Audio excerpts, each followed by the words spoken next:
మన రక్షకుడైన యేసుక్రీస్తు నామములో అందరికీ వందనాలండి. ఈరోజు దేవుని మాటలు మొదటి కొరింథీయులకు రాసిన పత్రిక 6వ అధ్యాయము 20వ వచనము.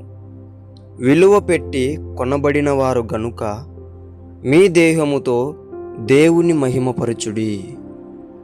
ప్రేమైన దేవుని బిడ్డలారా, మనము ఒకసారి ఆలోచించాలా. మనము ఒక జ్యువెలరీ బంగారు షాపుకు వెళ్ళి ఒక విలువైన వస్తువుని విలువ పెట్టి కొన్నాం.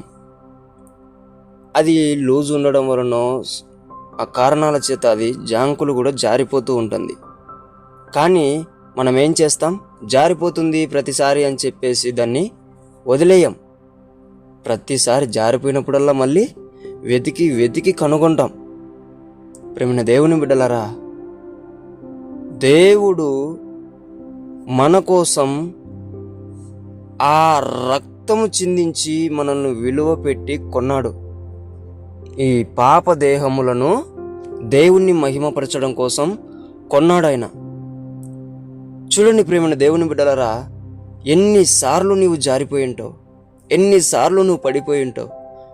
కానీ ఆ ప్రేమ నీ దగ్గరికి వస్తూనే ఉంది, కానీ ఏ రోజు దూరం అవ్వాల. ఈ లోకంలో ఏ ప్రేమైనా నీకు దూరం అవుతుంది, కానీ యేసుని ప్రేమ ఎన్నటికీ దూరం అవ్వదు.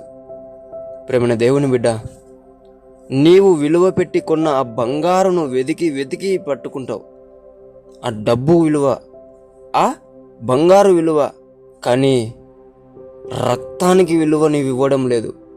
పాపాన్ని తొలగించే రక్తానికి, శాపాన్ని తొలగించే రక్తానికి, పరలోకానికి మోక్ష మార్గం చూపించిన రక్తానికి నీవు విలువ ఇవ్వకుంటే అది ఎంత దౌర్భాగ్యం. ప్రియ దేవుని బిడ్డ, ఒకసారి ఆలోచించు.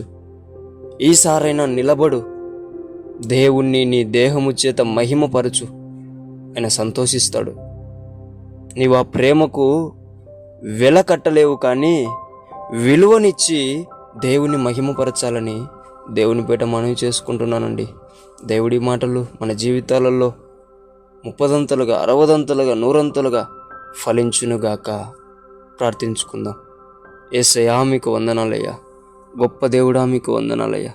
నీవు విలువ పెట్టిన ఈ దేహమునకు మేము ఎన్నో రకాలుగా జారిపోయి పడిపోయి నీకు అవమానం తెచ్చామయ్యా.